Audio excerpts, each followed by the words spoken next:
कमल इसलिए खिला रहे हैं क्योंकि हरियाणा को खिलना चाहिए और विकास के साथ जुड़ना चाहिए, इसलिए कमल खिला रहे हैं। नॉन स्टॉप हरियाणा, नहीं रुकने वाला हरियाणा।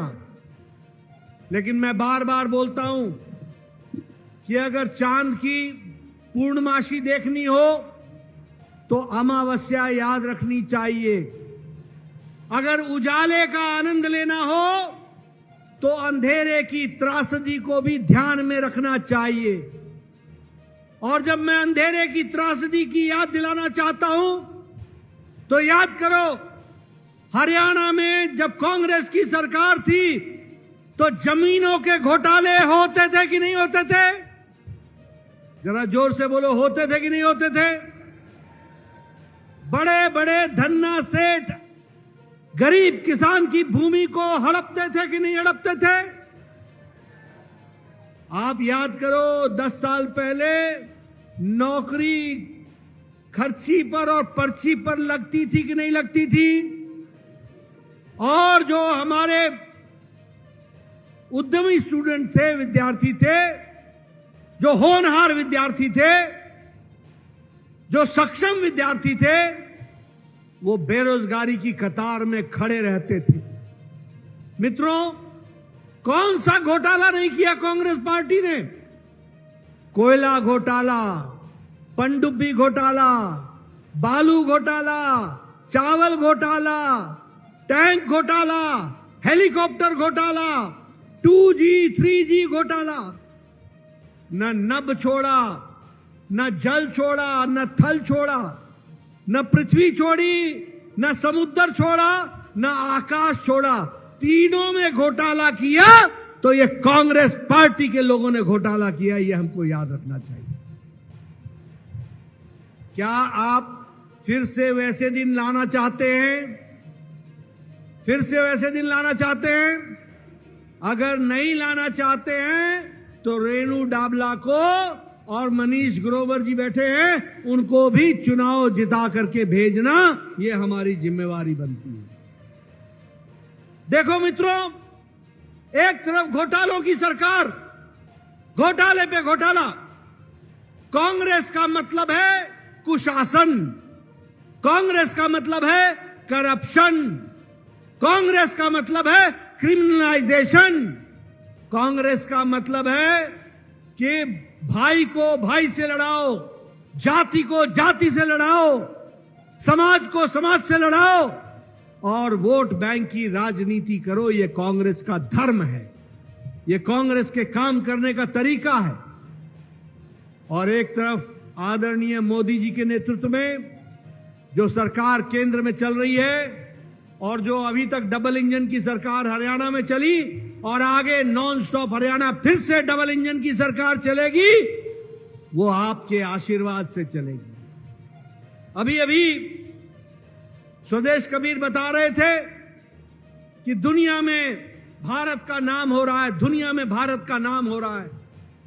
मित्रों, मैं बताना चाहता हूं, आज अमेरिका की अर्थनीति लड़खड़ा गई है, आज ऑस्ट्रेलिया की अर्थनीति लड़खड़ा गई है, आज चीन मुसीबत में है, आज जापान की आर्थिक स्थिति अच्छी नहीं है। जब ये बड़े बड़े देश मुसीबत में हैं, तब ऐसे समय में मोदी जी के नेतृत्व में भारत ब्राइट स्पॉट की तरह मजबूती से आगे बढ़ रहा है, इसको हमको समझना चाहिए। आज इंटरनेशनल मॉनिटरी फंड, आज दुनिया के आर्थिक जगत को जानने वाले लोग वो कह रहे हैं कि अगर आर्थिक दृष्टि से कोई आशा है तो वह आशा सिर्फ भारत से है और मोदी जी से है, ये दुनिया कह रही है। आपको जानकर खुशी होगी कि भारत 10 साल पहले जो भ्रष्टाचारी देश कहलाता था, जो 11वें नंबर पर अर्थनीति में खड़ा था, वो अब मोदी जी के नेतृत्व में ब्रिटेन को, ब्रिटानिया को, इंग्लैंड को, जिन्होंने हमको 200 साल राज किया, उनको हम पछाड़कर भारत आज 5वें नंबर की अर्थव्यवस्था बन गई, 5वें नंबर की अर्थव्यवस्था। और मित्रों, आपने मोदी जी को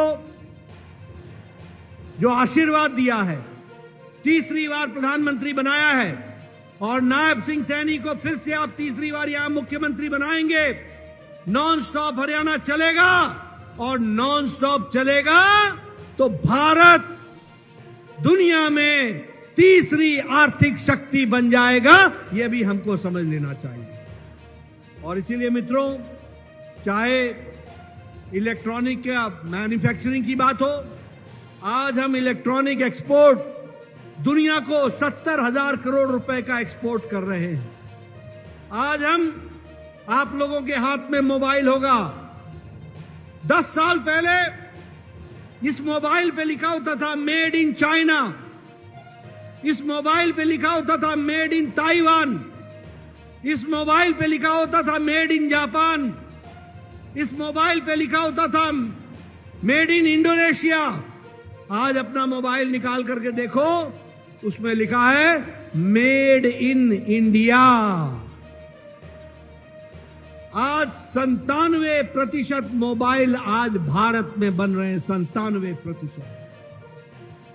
खिलौना, मोदी जी ने मन की बात में कहा कि हम भारत के खिलौने खरीदें। आपको जानकर आश्चर्य होगा कि दीपावली में हमारे गणेश जी 10 साल पहले गणेश भगवान भी चाइना से बन करके आते थे, जिसको आप पूजते थे। चाइना में बनता था गणेश जी की मूर्ति, शंकर जी की मूर्ति।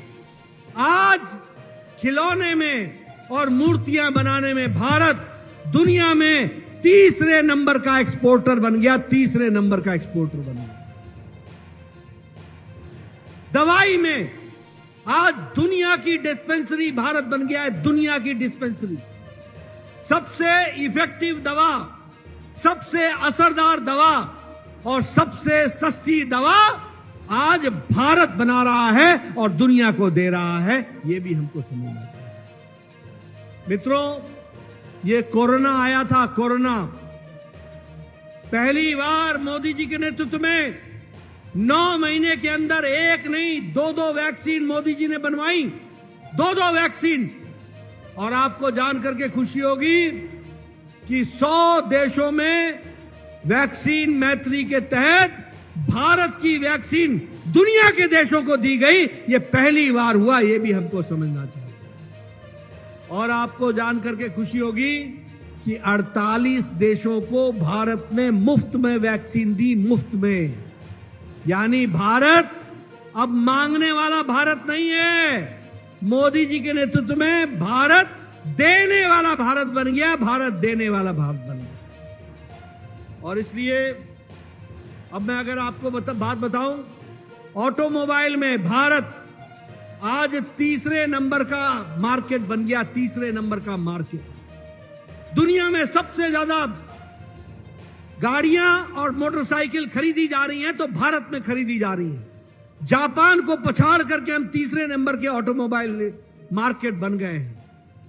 और इसी तरीके से मैं ये भी आपको बताना चाहता हूं कि मोदी जी का आशीर्वाद, टैक्स के माध्यम से आया हुआ पैसा, उसमें से हरियाणा के विकास के लिए 4 गुना पैसा बढ़ा दिया गया है, 4 गुना हरियाणा के लिए बढ़ा दिया गया। ग्रांट इन एड, जो आपको ग्रांट मिलती है हरियाणा को, वो 3.5 गुना बढ़ा दिया गया, 3.5 गुना बढ़ा दिया गया। इसी कारण से ये नॉन स्टॉप हरियाणा चल रहा है। और उसी तरीके से 2.70 लाख करोड़, 2.7 लाख करोड़ पिछले 10 सालों में विकास के नाम पर हरियाणा की धरती पर लगा है और हरियाणा को विकास के साथ जोड़ा है। मित्रों, मुझे खुशी होती है बताते हुए कि जल जीवन मिशन में हरियाणा नंबर 1 पर खड़ा है। हर घर पानी पहुंचाने का काम किया है तो हरियाणा ने किया है और विकास की नई कहानी लिखी है। आपको जानकर खुशी होगी कि इंडियन इंस्टीट्यूट ऑफ टेक्नोलॉजी उसका कैंपस भी झज्जर में बनने के लिए शिलान्यास हो गया है। आपको जानकर खुशी होगी कि मोदी जी के नेतृत्व में जब मैं पिछली बार स्वास्थ्य मंत्री था तो कैंसर का सेंटर, सबसे बड़ा सेंटर, देश का सबसे बड़ा सेंटर वो झज्जर में खुला है और झज्जर में उसका काम चल रहा है। आपको जानकर खुशी होगी कि रेवाड़ी में all India institute of medical sciences खोला जा रहा है। 1600 करोड़ रुपए की लागत से वह रेवाड़ी का all India institute of medical sciences बन रहा है।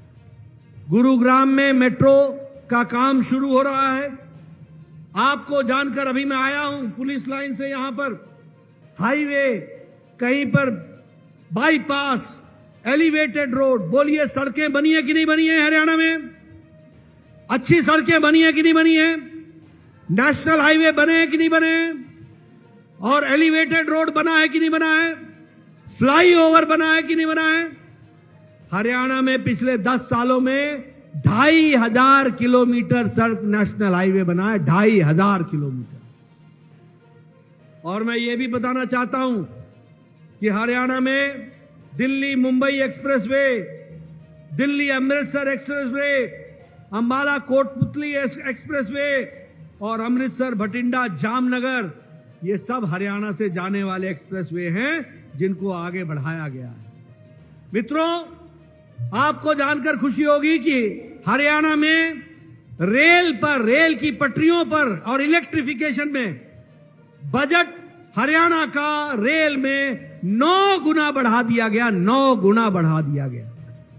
आज हरियाणा में कहीं भी डीजल का इंजन नहीं चलता। आज हरियाणा में किसी भी जगह रेल में कोई डीजल का इंजन नहीं चलता। 100% इलेक्ट्रिफिकेशन हो गया है। अब इलेक्ट्रिक की इंजन लोकोमोटिव चलता है, इसको भी इंजन, इलेक्ट्रिसिटी का इंजन चलता है, यह भी हमको समझ लेना चाहिए।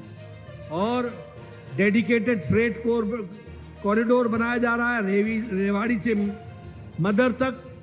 और मैं ये भी बताना चाहूंगा आपको मित्रों, जब मोदी जी ने जाम शुरू किया था, जनधन, आधार कार्ड और मोबाइल, तो ये कांग्रेसी साथी बोलते थे कि गांव में तो मोबाइल चलता नहीं है, गांव के लोग तो अनपढ़ हैं, ये कैसे चलेगा, ये कैसे वाईफाई चलेगा।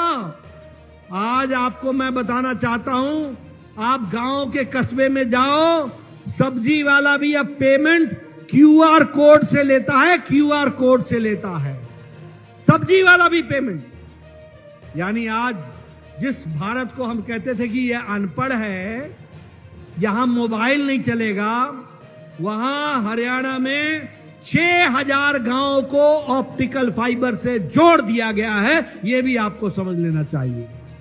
और लगभग 5000 गांव से ज्यादा हमारे कॉमन सर्विस सेंटर चल रहे हैं, उसको भी आगे बढ़ाया गया है। मित्रों, आपको जानकर खुशी होगी कि भारत की गरीबी की रेखा के नीचे रहने वाले लोगों में 25 करोड़ लोग ऐसे निकले जो गरीबी की रेखा से ऊपर आ चुके हैं। वो गरीबी को छोड़ करके वो आगे बढ़ चुके हैं। ये मोदी जी के नेतृत्व में 10 साल में हुआ है। और जब मैं आपको कहता हूं 25 करोड़ लोग, तो मैं नहीं कह रहा हूं, ये इंटरनेशनल मॉनिटरी फंड और नीति आयोग के आंकड़े हैं जो मैं आपके सामने बता रहा हूं। और भारत की अति गरीबी 1% से भी कम हो गई है। और इसलिए हुआ है क्योंकि 80 करोड़ की जनता को और हरियाणा की 1 करोड़ 26 लाख की जनता को मोदी जी हर महीने हर लोगों के लिए और हर व्यक्ति के लिए 5 किलो गेहूं या 5 किलो चावल, 1 किलो दाल दिया जा रहा है ताकि कोई भूखा न रहे, इसकी व्यवस्था की गई है। और इसी तरीके से स्वच्छ भारत के तहत लगभग 6300 गांव ऐसे हैं जहां संपूर्ण स्वच्छता को पहुंचाने का काम स्वच्छता अभियान के तहत किया गया है। आयुष्मान भारत के बारे में मैं बोलना चाहूंगा। आपको गरीब लोगों को, 15 लाख परिवारों को 5 लाख रुपए का गंभीर बीमारी से लड़ने के इलाज के लिए व्यवस्था की गई है। 5 लाख रुपए। और मनीष जी और मोहन जी मुझे करेक्ट करना, अब आप लोगों ने तय किया है कि यह 5 लाख 10 लाख हो जाएगा और 10 लाख रुपए की हर साल 15 लाख परिवारों को, गरीब लोगों को गंभीर बीमारी के इलाज के लिए मोदी जी सीधा आपके घर में पहुंचाएंगे, आपके अस्पताल में जहां आपका इलाज चलेगा वहां पहुंचाएंगे। और आपको एक और खुशखबरी दे देता हूं, रेणु डावला जी को जुटा करके भेजना। चुनाव जीतने के बाद, कमल खिलने के बाद मोदी जी की तरफ से हर बहन, हर माता, हर बुजुर्ग, किसी भी जाति का, किसी भी मजहब का, किसी भी इलाके का, किसी भी आमदनी का, अमीर हो या गरीब, जिसकी उम्र 70 साल से ऊपर की हो जाएगी, उसको ता जिंदगी अंतिम सांस तक हर साल गंभीर बीमारी के इलाज के लिए 5 लाख रुपए दिया जाएगा। 5 लाख रुपए। और जिन लोगों को 10 लाख रुपए आयुष्मान भारत में दिया जाएगा, उनके यहां अगर कोई बुजुर्ग होगा जो 70 साल से ऊपर का होगा, उसके लिए अलग से 5 लाख रुपए की व्यवस्था की जाएगी। इस तरीके का काम किया जाएगा। इसलिए मित्रों, ये डबल इंजन की सरकार किस तरीके से आपके लिए काम कर रही है, वह भी हमको ध्यान में रखना चाहिए।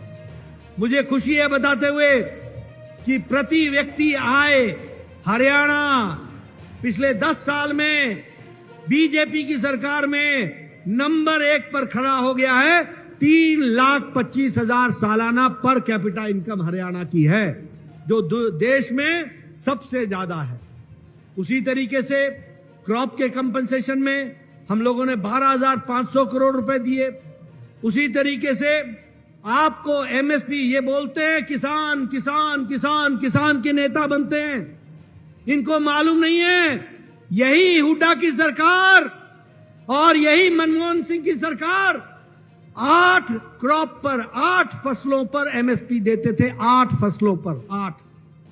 आज मोदी जी और यहां पर नैब सिंह सैनी की सरकार 24 फसलों पर आपको एमएसपी दे रही है। 24 फसलों पर।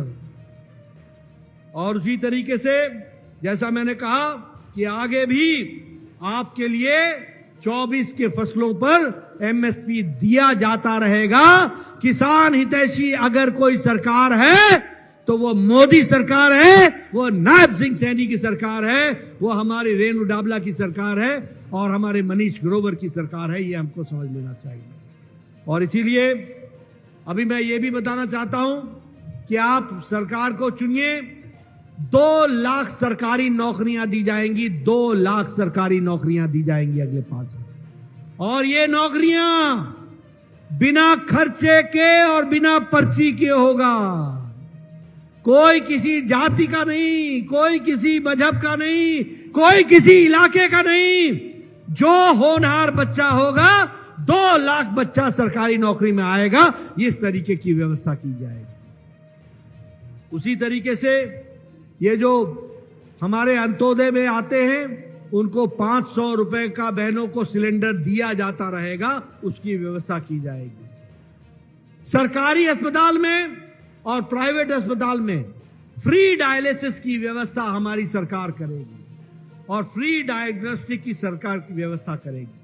अभी मोहनलाल बड़ोली जी बता रहे थे कि अव्वल बालिकाओं को गांव में अच्छे पढ़ाई करें और स्कूल जाएं, कॉलेज जाएं, इसके लिए उनको स्कूटर दिया जाएगा और स्कूटी की व्यवस्था की जाएगी। इसको भी हमको ध्यान में रखना है। और 36 बिरादरियों के लिए वेलफेयर बोर्ड और आर्थिक मामले में उनका समर्थन दिया जाएगा, उनको आर्थिक रूप से समर्थन किया जाएगा। इसीलिए मैं मित्रों आपके सामने मैंने ये रिपोर्ट कार्ड इसलिए रखा है। एक तरफ वो लोग हैं जो परिवारवाद करना चाहते हैं, एक तरफ वो लोग हैं जो जमीनों का घोटाला करना चाहते हैं, एक तरफ वो लोग हैं जिन्होंने कोयला घोटाला किया, एक तरफ वो हैं जिन्होंने पनडुब्बी घोटाला किया, एक तरफ वो हैं जिन्होंने हेलीकॉप्टर का घोटाला किया, एक तरफ वो हैं जिन्होंने बोफर्स का घोटाला किया, एक तरफ वो है जिन्होंने जमीनों का घोटाला किया, और एक तरफ भारतीय जनता पार्टी है जो विकास के लिए आपके साथ तत्पर होकर के चल रही है और नॉन स्टॉप हरियाणा रेणु डाबला जी के साथ मिलकर के चल रही है। इसको हमको ध्यान में रखना चाहिए। मित्रों, इन्होंने कांग्रेस की सरकार मेरे प्रदेश हिमाचल में बनाई। ये काठ की हांडी बार बार नहीं चढ़ती है। कहने लगे कि हम माताओं को हर महीने 1500 रुपए देंगे। मेरी माताएं हिमाचल प्रदेश में पिछले 2 साल से इंतजार कर रही हैं, कब मिलेगा। वहां का मुख्यमंत्री और मंत्री अपने 2-2 महीने की तनख्वाह छोड़ते हैं क्योंकि खजाना खाली है। कर्मचारियों को सैलरी नहीं मिलती है समय पर, कर्मचारियों का डीए नहीं मिलता है। और एक सरकार इन्होंने कर्नाटक में बनाई जहां विकास के सारे मामले ठप हैं, भ्रष्टाचार लिप्त है। वहां का मुख्यमंत्री हाई कोर्ट में गया कि मेरे खिलाफ जो मुकदमा चल रहा है उसको रोक दिया जाए, उस पर कार्रवाई नहीं हो। 3 दिन पहले कर्नाटक के हाई कोर्ट ने कहा मुकदमा चलेगा और जो दोषी है उस पर एक्शन होगा। यह बात कह दी गई। यानी इनका रिकॉर्ड भ्रष्टाचार का ही रिकॉर्ड है। और आपको जैसे मैंने बताया, अभी अभी राहुल गांधी गए थे, कहने लगे एक समय ऐसा आएगा जब आरक्षण समाप्त हो जाएगा। मैं राहुल गांधी जी को बता देना चाहता हूं कि आरक्षण था, है और सदा रहेगा। कोई उस पर हाथ नहीं लगा सकता। यह हमको ध्यान में रखना चाहिए। लेकिन ये इनकी नजर जब चुनाव आते हैं तो आरक्षण पर भाषण देते हैं, संविधान की पुस्तक लेके फिरते हैं, और जब अमेरिका जाते हैं, विदेश में जाते हैं, तो कहते हैं कि समय आएगा जब आरक्षण समाप्त हो जाएगा। बोलो ऐसे लोगों को आने देना है क्या? बोलो ऐसे लोगों को आने देना है क्या? ऐसे लोगों को समर्थन देना है क्या? मित्रों, इसलिए मैं आपसे निवेदन करने के लिए आया हूं कि विकास भारतीय जनता पार्टी के साथ जुड़ा हुआ है, और विकास होगा तो भारतीय जनता पार्टी के माध्यम से होगा। कांग्रेस पार्टी के लिए ये सरकार लाने की जो कवायद चलती है, ये सिर्फ एक एटीएम है। एटीएम यहां से पैसा निकालो और दिल्ली में शाही परिवार पर पहुंचाओ। यही काम पड़ा हुआ है और कोई काम नहीं है। इसलिए मित्रों, याद रखिएगा, 5 तारीख रेणु डाबला जी आपका हित अगले 5 साल संभालेंगी, लेकिन 5 तारीख तक आपको इनका हित संभालना पड़ेगा और कमल के निशान पर आपको बटन दबाना होगा। यह आपसे निवेदन करना है। मित्रों, अंत में मैं एक बात और कहूंगा। मैं आपसे निवेदन करता हूं, आप अपने गांव जाएंगे तो हमारे यशस्वी प्रधानमंत्री मोदी जी का राम राम जरूर सभी लोगों को पहुंचाएंगे, उनका नमस्कार सबको पहुंचाएंगे और कमल खिलाएंगे। इन्हीं शब्दों के साथ बहुत बहुत धन्यवाद। जय भारत, जय हरियाणा।